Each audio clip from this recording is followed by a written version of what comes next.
मित्रों, ये तो हम सभी जानते ही है कि जो व्यक्ति जैसा कर्म करेगा उसे वैसा ही फल मिलेगा। लेकिन क्या आप जानते हैं, हम मनुष्यों द्वारा किए कुछ ऐसे कर्म होते हैं जो मरने के बाद भी हमारा पीछा नहीं छोड़ते हैं, और ये कर्म ही हमारा अगला जन्म निर्धारित करते हैं।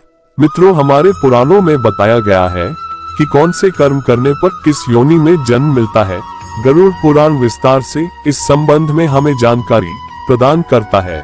मित्रों, आज हम आपको गरुड़ पुराण में बताए गए कुछ ऐसे ही कर्मों के बारे में जानकारी देंगे जिनके आधार पर मनुष्य विभिन्न प्रकार की योनियों में जन्म लेता है। तो मित्रों, एक बार फिर से स्वागत है आपका हमारे चैनल कहानी वॉइस टीवी में। मित्रों, अगर आप चैनल पर नए हैं तो चैनल को सब्सक्राइब कर लीजिए ताकि आपको रोजाना ऐसी ही वीडियोस देखने को मिले। पहला, मित्र से छल करना। मित्रों, संसार में मित्रता का रिश्ता बहुत ही सुंदर माना गया है।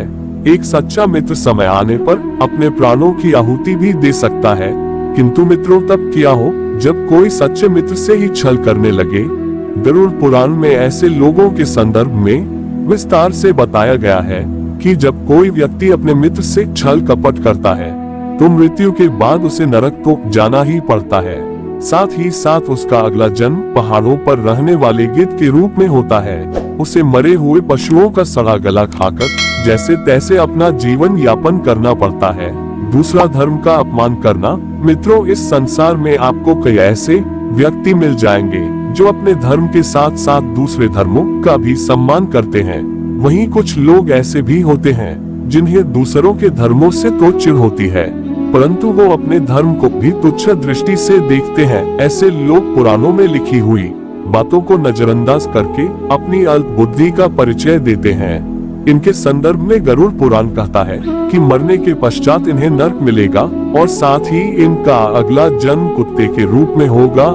ये कुत्ते अपनी स्वभाव के कारण गली गली में घूमते रहेंगे, परंतु न तो इनकी कोई भी बात कोई गौर से सुनेगा और न ही कोई इन्हें प्रतिक्रिया देगा। फिर जब इन्हें अपनी भूल का आभास होगा तब जाकर यह अपनी योनि से मुक्त होंगे। तीसरा, अपनों का अनादर करना।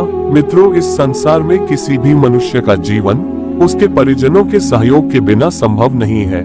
इसमें माता पिता और गुरुजनों की तो बात ही अलग है। आप तो यह भली भांति जानते ही हैं कि किसी भी मनुष्य को शिखर पर पहुंचाने का कार्य केवल गुरु की कर सकता है। जो व्यक्ति अपने माता पिता और गुरु की अवहेलना करता है या अनादर करता है वो मृत्यु उपरांत पुनर्जन्म तो लेता है, परंतु कई बार प्रयास करने के बाद भी गर्भ से बाहर नहीं आ पाता है। गर्भ के भीतर ही उसकी मौत हो जाती है।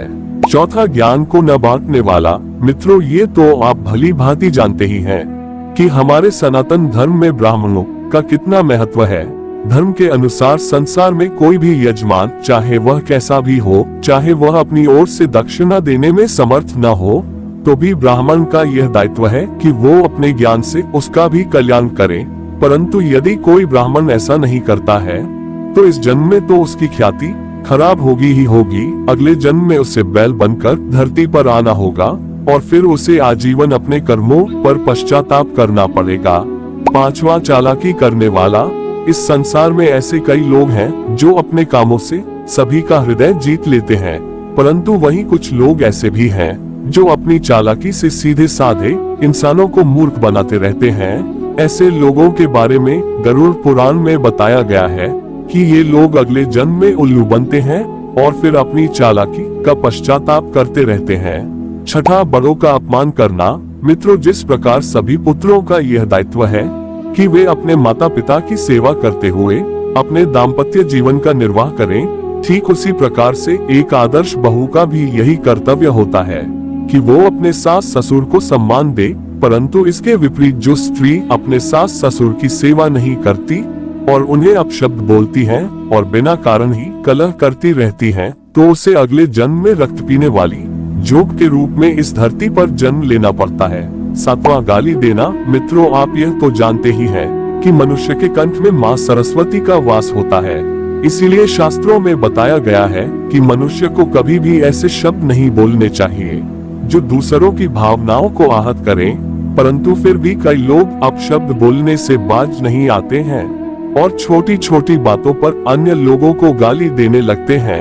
कई बार तो इन्हें तुरंत ही जवाब मिल जाता है। परंतु इनकी अक्ल तो तब टिकाने आती है जब अगले जन्म में यह बकरे के रूप में इस धरती पर आते हैं और यह किसी न किसी कसाई के हत्थे चढ़ जाते हैं।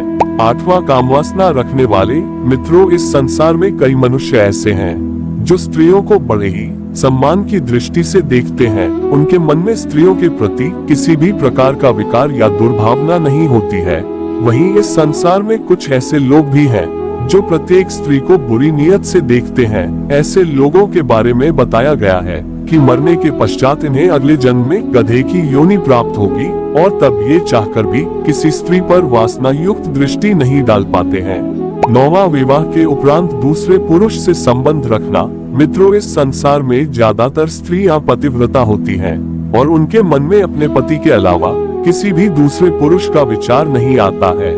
परंतु संसार की सभी स्त्रियां एक जैसी नहीं होती हैं और कुछ व्यभिचारिणी होती है। ऐसी स्त्रियां दूसरे पुरुष से संबंध बनाने में रुचि लेती हैं। वैसे इनकी कृतियों के कारण कई बार इन्हें समाज में अपमानित होना पड़ता है, परंतु इन्हें अगले जन्म में चमगादड़ के रूप में इस धरती पर आना पड़ता है।